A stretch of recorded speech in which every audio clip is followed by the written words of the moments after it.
Hi viewers, good evening. Welcome to Markets Closing Bell. Markets-లో ఒక strong recovery మనం lower levels నుంచి చూస్తున్నాము. Almost 10,798 ఇవాళ ఇంట్రాడేలో. అక్కడి నుంచి మనకి 50 to 60 పాయింట్స్ దాకా రికవరీ మనకి కనిపించింది.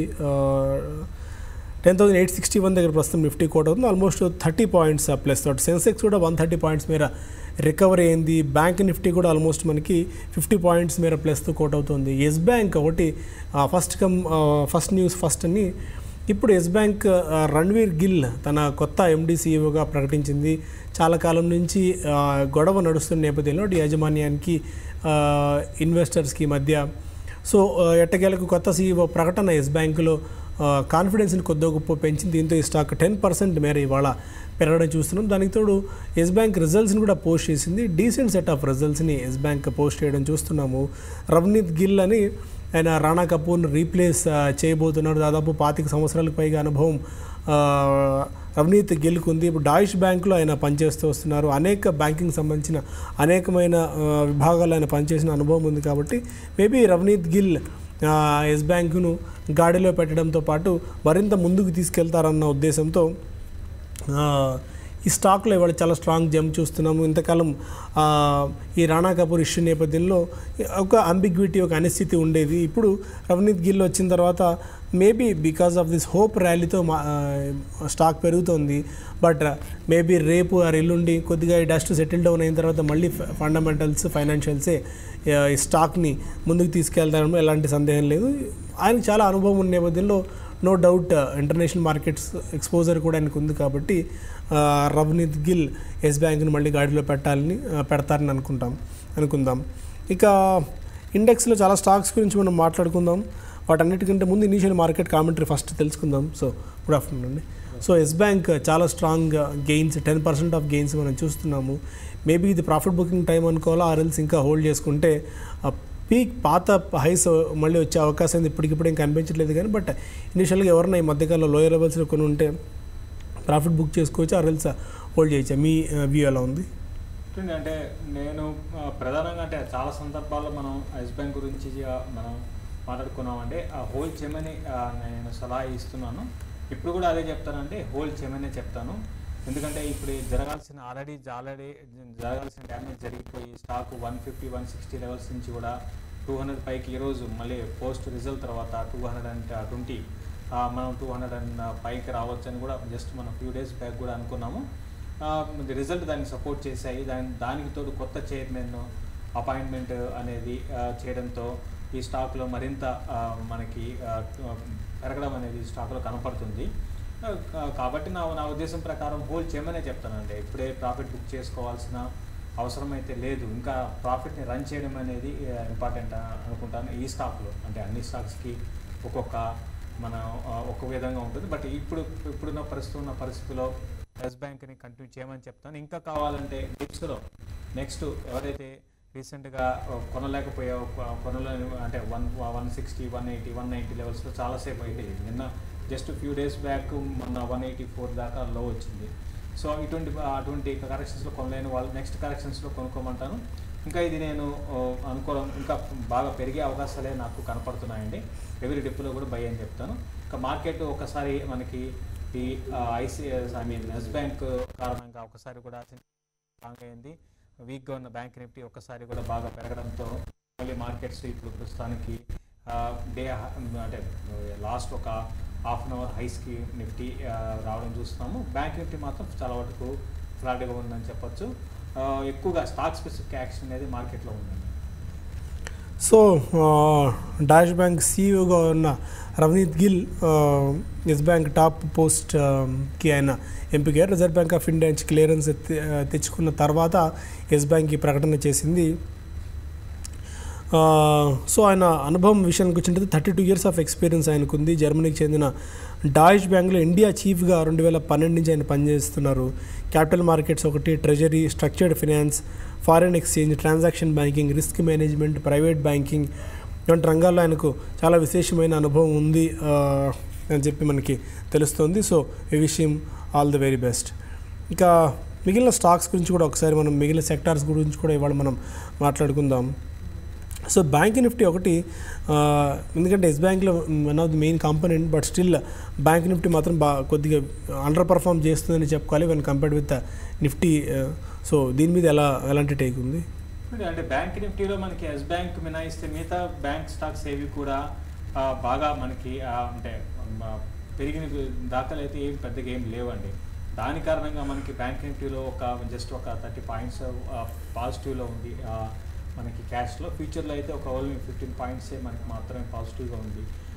ఎందుకంటే మెజారిటీ స్టాక్స్ అంటే దీన్ని పక్కన పెడితే మనకి ఎస్ బ్యాంక్ని పక్కన పెడితే మెజారిటీ స్టాక్స్ అన్నీ కూడా వీక్గాను సైడ్ వేస్లో ఉన్నాయి. కాబట్టి మా బ్యాంక్ నిఫ్టీలో పెద్ద పార్టిసిపేషన్ లేదు. అయితే ఇంట్రెస్టింగ్ ఏంటంటే నిఫ్టీ ఏదో ఒక కారణంగా అంటే పాజిటివ్ అంశాలు వచ్చిన కారణంగా నిఫ్టీ మళ్ళీ ఈరోజు లో నుంచి మళ్ళీ ఆ 10,018 అనేది నిలుపుకుంది.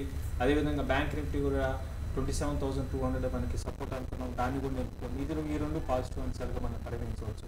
At the same time even afternoon కూడా మనం మాట్లాడుకున్నాం, ఓకే జస్ట్ నిఫ్టీ పెరుగుతుంది, బ్యాంక్ నిఫ్టీ పెరుగుతుంది, ఆర్ ఇండెక్స్ పెరుగుతుంది, ఇండెక్స్ బేస్డ్ స్టాక్స్ పెరుగుతున్నాయి పడుతున్నాయి తప్ప మనకి ఈ మిడ్ క్యాప్ అండ్ స్మాల్ క్యాప్లో ఎటువంటి బయింగ్ అనేది కనపట్టలేదండి.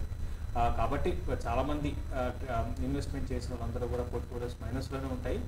మిడ్ క్యాప్లో బయింగ్ రావడం అనేది మళ్ళీ ఇప్పట్లో పెద్దగా ఉండకపోవచ్చు. అయితే కొన్ని స్టాక్ స్పెసిఫిక్ మంచి రిజల్ట్ పోస్ట్ చేసిన స్టాక్స్లో కొంత బయింగ్ ఈ మధ్య కనపడుతుంది. బట్ ఏదేమైనప్పుడు కూడా అది సస్టైన్ అయితే అవుతుంది అయితే నేను అనుకోను. కంప్లీట్గా ఎలక్షన్స్ అయిపోయిన తర్వాత మళ్ళీ మనకి ఏదైనా మిడ్ క్యాప్లో మంచి ర్యాలీ అనేది ఉంటుందండి. సో ఫైన్, ఇక కొన్ని స్టాక్ స్పెసిఫిక్ మూవ్స్ గురించి కూడా మనం చూద్దాం. ఎస్ బ్యాంక్ ఇప్పటికీ 11% దాకా గెయిన్స్తో కొనసాగుతుంది 219, 220 దగ్గర.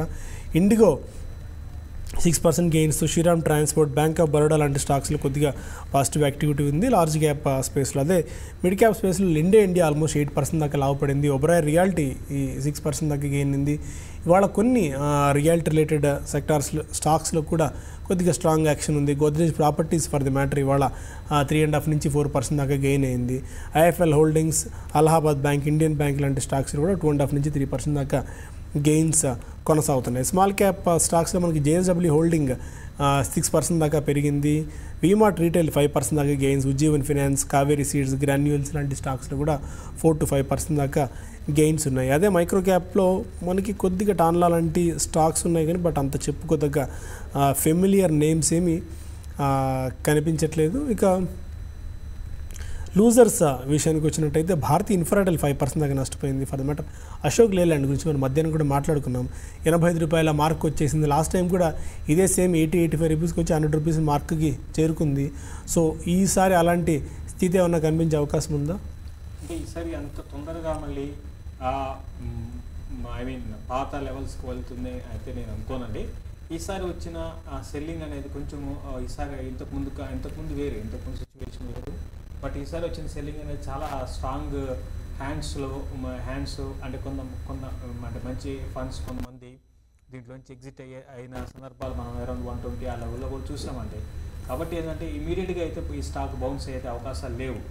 మనం ఈవెన్ 120 లెవెల్స్లో ఉన్నప్పుడు కూడా 92 అనేది చాలా స్ట్రాంగ్ టార్గెట్ ఇచ్చాము. ఇప్పుడు ఈవెన్ 92 అనేది కూడా బ్రేక్ అయింది. కాబట్టి నెక్స్ట్ టార్గెట్గా 82 or 78 మధ్యలో ఆగాలి. అక్కడ ఆగితే కొంచెం కన్సల్టేషన్లోకి రావచ్చు. బట్ ఈ సెల్లింగ్ అనేది వన్ సైడెడ్ సెల్లింగ్ అనేది దీంట్లో ఎప్పుడైతే ఆగుతుంది అనేది ఎగ్జాక్ట్గా చెప్పడం కష్టం, ఎప్పుడు ఆగుతుంది చెప్పడం కష్టం. ప్రస్తుతం అయితే ఈవెన్ మార్కెట్లో బయింగ్ వచ్చిన రోజు కూడా ఇది పార్టిసిపేషన్ లేదు. అంటే దీని వేలోనే ఇది మనకి డౌన్ అవుతూ రావడం చూసాము. కాబట్టి నా ఉద్దేశం ప్రకారం ఇందులో కూడా ఏదైనా బ్యాడ్ న్యూస్ రావడమో లేకపోతే అంటే వచ్చేది ఉందో మనకు తెలియదండి. కొన్ని ఇంటర్నల్గా మనకి అంత న్యూస్ వచ్చిన తర్వాత తెలుస్తుంది. సో అటువంటివి కూడా జరగడానికి అవకాశాలు ఉంటాయండి. లేకపోతే 5% ఇట్లా 6% పడే స్టాక్ అయితే కాదు ఇది. ప్రస్తుతానికైతే లాంగ్ టర్మ్ కోసం ఉన్న వాళ్ళని హోల్డ్ చేయమంటాను. ఫ్రెష్ బయింగ్ అయితే ఇప్పుడే వద్దండి. ఒక రిజల్ట్ చూసుకొని కూల్గా తర్వాత కొనుక్కోవడానికి ప్రయత్నించమని చెప్తాను. So 15% jump in Yes Bank 225, 226 దగ్గర స్టాక్ ట్రేడ్ అవుతుంది. 14 and 15% దాకా గెయిన్స్. సో కొత్తగా వచ్చిన ఎండి సిఇఓ బాధ్యతలు చేపట్టగానే మళ్ళీ పూర్వవైభవానికి ఎస్ బ్యాంక్ వస్తుందా అంటే ఇప్పటికెప్పుడు చెప్పడం కష్టం. కానీ బట్ హోప్ ఒకటి మార్కెట్స్ని ముందుకు డ్రైవ్ చేస్తుంది. ఇంతకాలం కొద్దిగా రాణా కపూర్ నేతృత్వంలో బాగా పెరిగిన Yes Bank because of some అనేక అనిశ్చితుల మధ్య, ఎందుకంటే వాళ్ళ కుటుంబంలో అనిశ్చితుల మధ్య ఆయన బ్యాంకు సారథ్యాన్ని మరింత ముందుకు నడిపించేందుకు అవకాశం లేకపోయింది. అటు రిజర్వ్ బ్యాంక్ ఆఫ్ ఇండియా కూడా దానికి నిరాకరించిన నేపథ్యంలో ఈయన ముందుకు రావడం చూస్తున్నాము. బట్ స్టిల్ ఆధారపడి కొనుగోలు చేయొచ్చా, ఇప్పుడు ఈ స్టాక్ మళ్ళీ 400 రూపీస్ మార్కు వైపుకి వెళ్తుందా అంటే మాత్రం కొద్దిగా చెప్పడం కష్టమైన పనిగా ఉంది. సో మీ రిస్క్ టేకింగ్ ఎబిలిటీని బట్టి మీరు మీ డెసిషన్స్ని తీసుకోవచ్చు. తిరుమల కెమికల్స్ ఇవాళ 20% దాకా నష్టపోయింది. ఐజీ పెట్రో 15% దాకా down. Tejas networks, NIT tech, NIT limited almost 7% దాకా నష్టపోయింది. సో వీక్ అవుతున్న స్టాక్స్లో IG petro, Tirumala chemicals, NIT మీద ఎనీ మీకు ఏమైనా ఉందా? ఎందుకంటే తిరుమల కెమికల్స్ బాగా వీక్ రిజల్ట్ని పోస్ట్ చేసింది. ఐజీ పెట్రో కూడా మేము రిజల్ట్స్ వీక్గా వచ్చాయేమో, నేనైతే ట్రాక్ చేయట్లేదు. మీరు చూస్తున్నారా Tirumala, IG and NIT? Tirumala chemicals అయితే బాగా చాలా వీక్ రిజల్ట్ పోస్ట్ చేసింది. ఇది కూడా ఒక బాగా ఇప్పుడు మనం 250 నుంచి పడుతూ వచ్చిన స్టాక్ అంటే ఫండమెంటల్స్ పరంగా ఇది బాగానే ఉంది. అయితే ఈ ఒక్కసారి రిజల్ట్కి ఈ స్టాక్లో ఇటువంటి డౌన్ ట్రెండ్ అనేది ఆల్రెడీ డౌన్ ట్రెండ్లో ఉంది. ఆ డౌన్ ట్రెండ్కి ఈరోజు 20% కూడా మనకి రావడం చూసాము. రిజల్ట్ నేను చూడలేదండి, వీక్ రిజల్ట్ అనేది చూసాను తప్ప అంత డీటెయిల్గా అయితే నేను చూడలేదు. అయితే ఇప్పటి వరకు ఈ స్టాక్ చాలా వరకు అంటే ఇప్పుడున్న ట్రెండ్ని బట్టి చూసుకుంటే టాప్ లైన్లో ఎటువంటి మనకి మార్పులు అనేది పెద్ద కనపడలేదండి. అయితే ఓన్లీ థింగ్ ఏంటంటే బాటమ్ లైన్లో చాలా ప్రాఫిట్స్ అనేది తగ్గుతూ వచ్చాయి. దాని కారణంగా మనకి ఈ తిరుమల కెమికల్స్ బాగా వీక్ అయింది. షార్ట్ టర్మ్ కూడా కొంచెం ఇదే విధమైన వీక్నెస్ అనేది ఉంటుందండి ఈ స్టాక్లో. ఓకే, ఎనీ అదర్ స్టాక్స్ మీరు వాళ్ళ ట్రేడింగ్ యాక్టివిటీ బాగా గమనించిన స్టాక్స్ ఏమైనా ఉన్నాయా?